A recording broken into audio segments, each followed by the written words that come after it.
Moi, j'ai réellement envie que des gens qui voient des chiffres, qui ne voient pas des humains, mais qui viennent à bord, qui viennent déjà dans le huis clos d'un navire, qui viennent voir ce qu'est un naufrage, et qui après viennent voir le regard de ces gens, le traumatisme, viennent... c'est quelque chose qui est indicible, voilà, qui viennent voir l'enfer d'un côté, et après également la merveille de la rencontre avec l'autre, qui que tu sois, d'où que tu viennes. Est-ce que vous nous citez des exemples terrifiants sur le bateau, la chaleur, la queue qu'il faut faire, la femme qui allait... Oui, les exemples, si vous me répétez, quand tu assistes en 30 personnes sur un bateau qui fait 77 mètres de long pour 13 mètres de large, il faut organiser une file indienne qui part de l'arrière bâbord, qui passe par l'étrave, qui revient sur l'arrière tribord. Pour manger, c'est 3 heures. Pour faire ses besoins, le matin, on a 3 cabinets de toilettes pour 630 personnes, c'est 3 heures. Et, il fait 40 degrés, il n'y a pas un pet de vent, on dérive, les gens ne savent pas.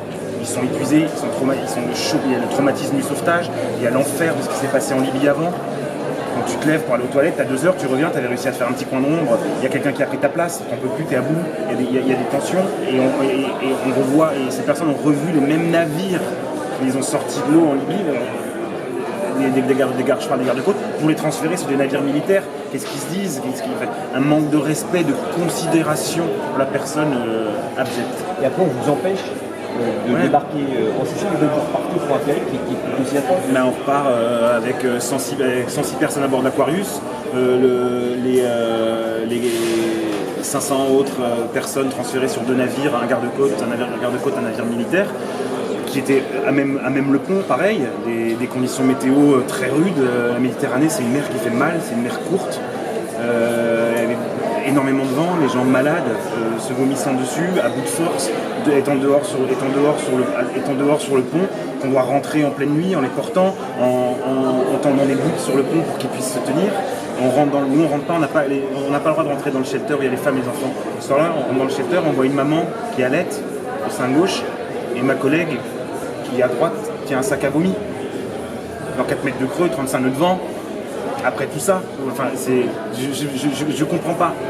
Qu'ils viennent, moi je les invite, je le dis là, et je le dis pas au nom des SOS Méditerranée, je le dis en tant que moi, du Gué-Pérou. Qu'ils viennent, Monsieur Macron, mon président, Monsieur le Premier ministre, Édouard Philippe, venez avec nous. Pas de journalistes, Madame Merkel, pas de journalistes, juste entre nous. On fait une SAR team, une Search and Rescue team. Vous êtes avec nous. Venez, on va voir. Et tout ça, il n'y aura plus de chiffres, il n'y aura plus on récupère des gens qui ne veulent pas venir en Europe. Il y a des gens qui fuient, ils ne peuvent pas fuir la Libye par voie terrestre. C'est la seule façon. Ils viennent en Libye parce qu'avant c'était l'Eldorado, c'était un pays riche où il y avait du travail. Et là maintenant, depuis la Révolution, c'est des réseaux de passeurs qui entretiennent cette illusion d'Eldorado. Sauf que c'est de l'esclavagisme, c'est du racket, c'est de la concentration, c'est du viol. Et ils nous racontent ça, on les renvoie là-bas et je comprends pas. Avec la déclaration d'une nouvelle zone de recherche et de sauvetage libyenne et d'un centre de coordination des secours libyen, ça c'est arrivé hier, nous ne savons pas quel peut être le cadre actuel du sauvetage. Il n'y a aucune clarté, c'est la plus grande confusion. Les dernières déclarations du Conseil européen sont aussi complètement contradictoires avec le droit maritime et international. On ne peut pas d'un côté proclamer que les gardes-côtes libyens sont en charge et de l'autre faire état du fait que la Libye étant dans le chaos le plus total, il n'est pas possible de renvoyer les personnes puisqu'il n'y a pas de port sûr en Libye. Juste pour illustrer cela, même les bateaux n'ont pas l'autorisation d'aller dans les eaux territoriales libyennes étant donné la situation en Libye. Donc c'est complètement incompatible et contradictoire ce qui se passe. Donc, la situation actuelle n'est pas claire. Nous avons besoin d'éclaircissement avant de pouvoir repartir en mer, puisqu'il faut absolument nous préparer pour repartir le plus vite. Écoutez, on ne rentre pas dans ces polémiques-là. On a une mission assez sérieuse qui quand même consiste à sauver des vies. Et on s'appuie depuis le début de nos opérations et scrupuleusement sur le respect absolu du droit maritime et humanitaire international. Ce qui n'est pas le cas des États qui sont défaillants dans leur mission de sauver des vies et d'assurer la sécurité en mer. Et c'est bien pour cela que les ONG sont venues en mer effectivement depuis 3 ans.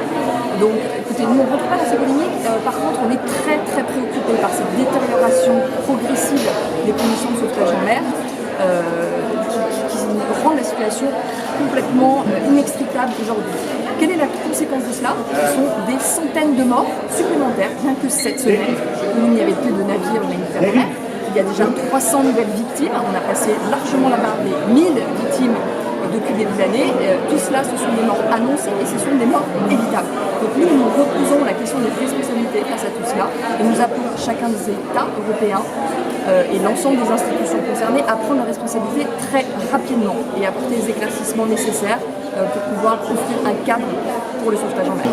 Justement, nous n'avons pas d'éclaircissement sur ce cadre de sauvetage. En fait, on a découvert par le biais d'un tweet qui a relayé, mais de manière complètement inaperçue, que l'Organisation maritime internationale avait maintenant affiché dans son registre que la Libye donnait un pays avec un centre de coordination des secours et une zone de sauvetage, alors même que nos navires ne peuvent pas aller dans les zones libyennes. Donc il n'y a aucune clarté sur tout cela. De l'autre côté, les conclusions du Conseil européen redisent à quel point les États font confiance aux gardes-côtes libyens, etc. Donc on ne comprend pas comment il est possible aujourd'hui de mener des opérations de sauvetage alors même que nous ne pouvons pas, en respectant le même droit sur lequel nous nous appuyons, nous ne pouvons pas ramener des personnes en Libye puisqu'il n'y a pas de port sûr en Libye. Et nous ne pouvons même pas pénétrer dans les eaux libyennes. Donc il y a absolument, tout cela est absurde et contradictoire. Donc nous ne pouvons pas opérer dans ces conditions, donc nous avons besoin de temps et d'éclaircissement institutionnel pour comprendre ce nouveau cadre et pour enfin nous donner la possibilité de repartir en mer. Notre équipe est à bord, on n'a pas du tout l'intention de rester à Marseille. Je pense que les sauveteurs en mer font très bien leur travail à Marseille, c'est pas le sujet, pas besoin d'Aquarius ici. L'Aquarius est nécessaire, c'est une ambulance des mers qui a sauvé déjà 29 319 personnes depuis le début de ces opérations, nécessaire sur la zone de détresse, là où il n'y a personne, dans les eaux internationales, face à la Libye. On a l'impression qu'on veut vous empêcher de faire votre travail, que les politiques, que les responsables, que ceux qui décident veulent vous empêcher à tout prix d'aller sauver les gens. Vous n'avez pas ce sentiment-là? Écoutez, j'espère que les responsables ne s'opposent quand même pas à la sauvegarde de la vie humaine, c'est vraiment terrible. Nous attendons des éclaircissements urgents sur cette situation. Effectivement, les conditions d'opération se sont détériorées, mais cela fait de longs mois, depuis l'été déjà 2017. Il y a de moins en moins de navires humanitaires présents en mer, de plus en plus de criminalisation. Encore une fois, nous ne rentrons pas dans ce débat, nous nous appuyons sur le droit maritime. C'est quand même incroyable que ce soit aux ONG maintenant de rappeler quelle est la loi qui s'applique en mer et quels sont les fondements d'une opération humanitaire en mer.